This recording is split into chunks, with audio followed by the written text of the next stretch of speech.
Kərbəla, təkəbbürlüyü mərifət sayan insan modeli qarşısında yeni bir mədəniyyət yüksəlir.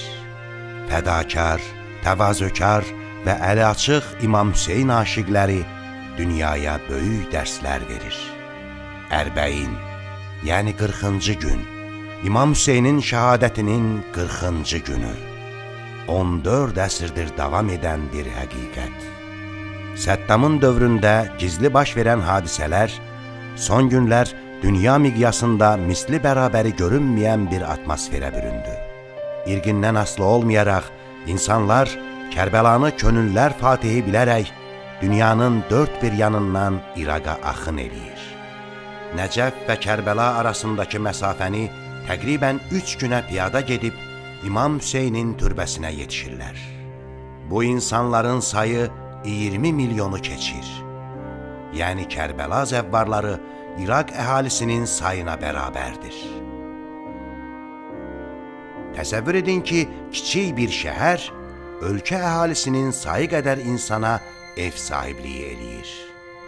Bu eşq yolçuluğunda bir loxma çörək almaq üçün deyil, bir loxma ehsan edə bilmək üçün milyonlarla insan sanki yarışır. Hər kəs bir-birinə xidmət göstərməyə can atır.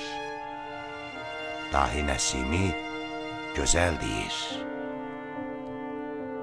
güldən tərəzi düzəldərlər, gülü gül ilə çəkərlər. Amma bu sadəcə bir beyt deyil, həqiqətdir. Kərbəla yolunu anladıb bizə Nəsimi.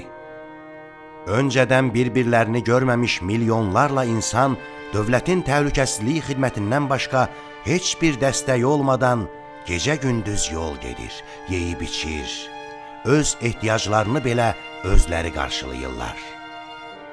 Ziyarətin ilk illərində xidmətləri ev sahibi İraqlılar etsələr də, son illərdə ölkə xaricindən gələnlərin də qurduğu xidmət çadırları bəzi çatışmazlıqları aradan qaldırıb. Xidmət edənlərin sayı o qədər çoxdur ki, bəziləri xidmət göstərə bilmədikləri üçün oturub ağlayırlar. Bura Kərbəladır.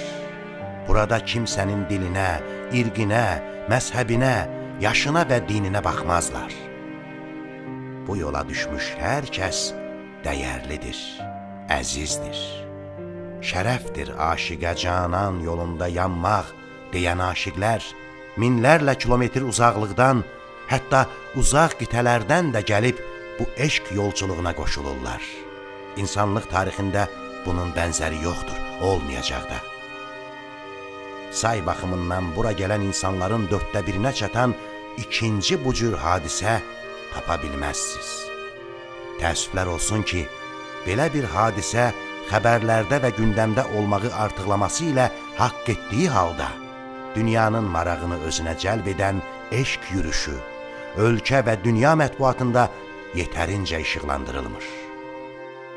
Çünki bu insanlar sadəcə türbəyə getmirlər, gələcəyə üst tuturlar. Kapitalist, fərdçi, istismarçı sarayların dirəklərini yıxıb ədalət, bərabərlik, fədakarlıq mədəniyyəti qururlar. Müharibələrin mərkəzi olan bu coğrafiyada yüksələn bu ərbəin atəşi bir möcüzədir, bir həqiqətdir.